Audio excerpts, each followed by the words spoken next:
Ayan, delikado siya na umabot dun sa wire. Ayan o. Ayan, delikado na umabot dun sa wire dun o. Delikado yan.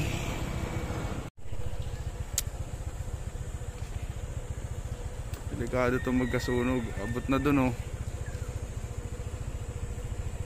Pag naabot yung saging, abot pati wire.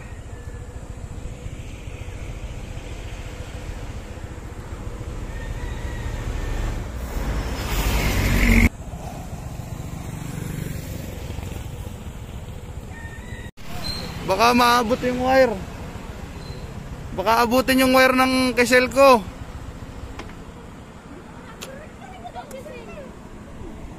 Ayan o, laki na ng apoy dun o, sa dulo dun o.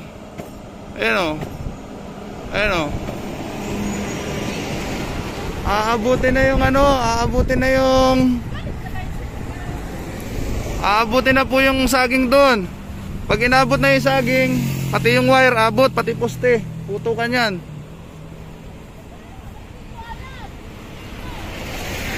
Ayan o. Ayan na o. Sunog na pati yung ano. Pati yung saging o. Yung ano ate, sunog ano. Yan, ayan na o. Narito na yung apoy o. Ito na o. Pati yung saging ano na. Buti na daanan ko guys. Nadaan na rito. Delikado yan.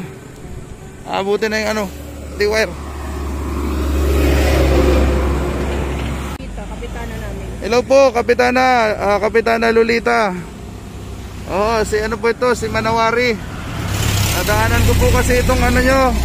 Nadaanan ko po kasi itong dito sa may tabing oh. May nagsusunog. Ay ang worry ko po rito baka abutin pati yung wire. Ang laki na po ng apoy eh. Pati po dito sa kalsada inaabot na po. Ayan po oh. Oo.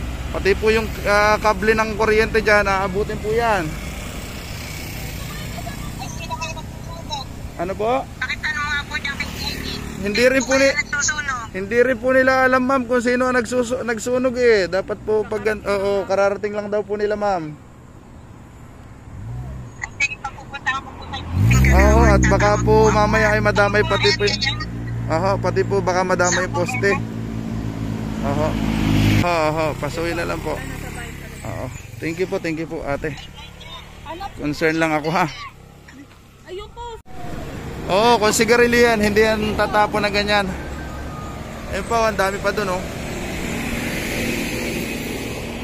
Ayan guys, at ano na, masakit na sa mata. Dito pa rin yan oh.